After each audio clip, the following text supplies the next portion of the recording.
So what we are trying to do is return the focus of attention to individual experience. We have been slave too long to ideology transmitted hierarchically and based on a tremendously alienating instrumentality. That's what science depends on now, a tremendously alienating instrumentality. What we need to do is empower experience. Well, this is where the psychedelics come in, because citizens don't take psychedelics because it's illegal. Neither do marionettes. Neither do robots. None of these well-behaved and mechanistic reductionist images of humanity take psychedelics because it's misbehaving. Misbehaving is a great sin. In fact, it's enshrined as the first sin. You'll regard that the psychedelic issue was there in Eden, and somebody misbehaved, and then they got tossed out forever and their children's children into the chaos of history. It's interesting to read in Genesis why this was. It was because they will become as we are, says Yahweh. They will become as we are if they eat of the fruit of the tree of knowledge. I suggest to you that this is precisely what we should seek to do, and that this we is the voice of hierarchy, the voice of paternalism, the voice of the male ego finally right up into the storm god, the volcano god who lies back there in the origins of monotheism. We empower our experience by insisting on our authenticity. It's a wonderful thing to learn to be able to stand up and yell bullshit. I did it when I was about 18 years old, and it was the meme of the hour, and it blew their minds. It did blow their minds. It was uncivil. It was uncivil. It lacked polity. It was rude and crude and correct. Correct. Because so much is being slung, and nobody is talking about the primacy of experience and the dignity of the individual. The dignity of the individual. We went a long way with this in America before we betrayed it. And it wasn't only betrayed by the clowns in Washington. It's also betrayed by anybody who clusters themselves around the feet of some self-proclaimed nabob. Because the fact of the matter is, nobody knows what's going on. Nobody knows. Nobody has the faintest idea. The best guesses are lies. You may be sure of it. And so to pretend that one human being will lead another out of the dark night of ignorance and into the shining light of truth is ludicrous, absolutely grotesque, a product of this empowering of the human image that has gone on through several thousand years of dominator culture. If you want a teacher, try a waterfall, or a mushroom, or a mountain wilderness, or a storm-pounded seashore. This is where the action is. It's not back in the hive. It's not in the anthill. It's not knocking your head against the floor in front of somebody who claims that because of their lineage and whose feet they washed and whose feet they washed, that you should give credence to them. Knowledge is provisional, and we are yet to approach even the first moment of civilized understanding. The way it is to be done is by trusting yourself, trusting your intuition. Reject authority. Authority is a lie and an abomination. Authority will lead you into ruin. It's not real. And it isn't, don't get the idea that it's this liberal rap about how everybody has a piece of the action. You know, the Jews know something, the Buddhists know something, the Huichol know something. Nonsense. Rubbish. Nobody knows anything. These are different kinds of shell games that have been worked out by priestly castes of people to keep things under control. Institutions seek to maximize control, control, control. That's what they're into. Did you think they were in the business of enlightening you? Saving your soul? Forget it. Control is what this is all about. And to the degree that we commit ourselves to ideology, we are poisoned. Any ideology, Marxism, Catholicism, objectivism, you name it, rubbish, all rubbish. What is real is experience. What is real is this moment. And so then what it becomes about is, what are the frontiers of experience? How much of that has been taken away from us by these dominators, by these priesthoods, by these cults, by these philosophical shell games? Well, a lot. That's the whole story of history. Our growing unease, our growing dis-ease, our malaise is all about the fact that we are kept from the wellspring of experience. We are sexually repressed. You may not feel it, but look back 100 years to a world where pianos wore pants. You know, we've made a little progress on the sexual thing. Maybe not. Maybe more or less than we think. But we are repressed in all of these areas. And we are particularly repressed in the area that relates to the psychedelic experience.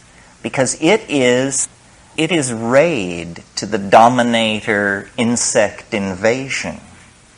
They can't take it. They can't stand it. Because it empowers the individual. It dissolves the cheerful model of science. It's just exposed as, a nice story. It enriches the accessible universe tenfold, 100-fold, 1,000-fold. It makes the individual complete within his or her self. And this completion of the individual is extremely destructive to the plan of the dominators, which is that you will be a cog in a machine. You will participate in the life of an organization. Not your life, the life of an organization. You will go to some bullshit job. You will pour the best years of your life and your genius and your hopes into this. You will serve an institution. You will serve. Well, it's a bad idea for free people to go along with this. A much better idea would be to insist on the dignity of human beings, to recognize that the freeing of slaves, the giving of the vote to women, the ending of public whippings, that this program of political enlightenment must also then include hands-off on how people want to relate to changing their minds. We are not interested in being sexually regulated by the state, and we are not interested in being intellectually, spiritually, emotionally manipulated by the state. The state should stand down in this issue.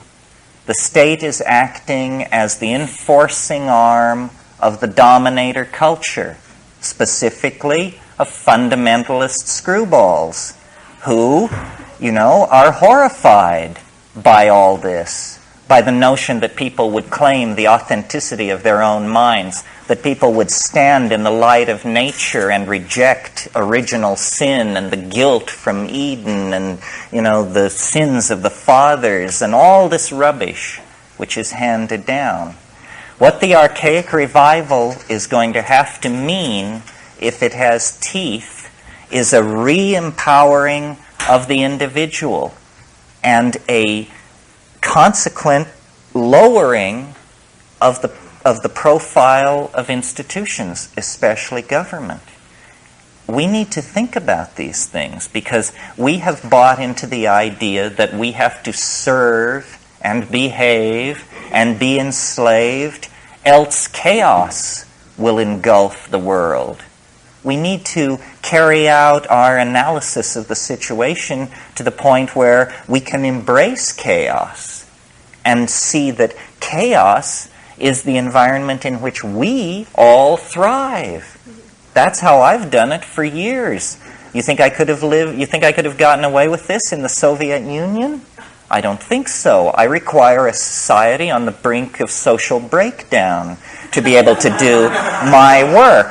And I think a society on the brink of social breakdown is the healthiest situation for individuals. So the psychedelics are very hot in this because they dissolve boundaries.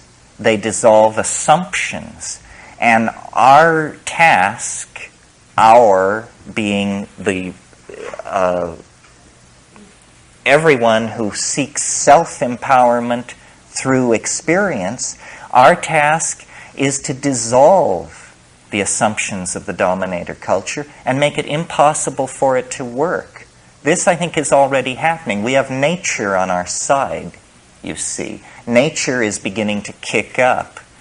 And, it may alarm you that they're cutting down the Amazon rainforest, but imagine if you were the clown who owns it, how alarmed he is. He sees it as an investment. He thinks he owns it. And when he sees that it's being destroyed, he's extremely alarmed. The fact that nature is itself being seen as a limited resource is a tremendous tilt to our side, because the provisional model psychedelic open-ended partnership way of doing things is the only style that can perhaps seize the controls of this sinking submarine and get it back to the surface so that we can figure out what should be done.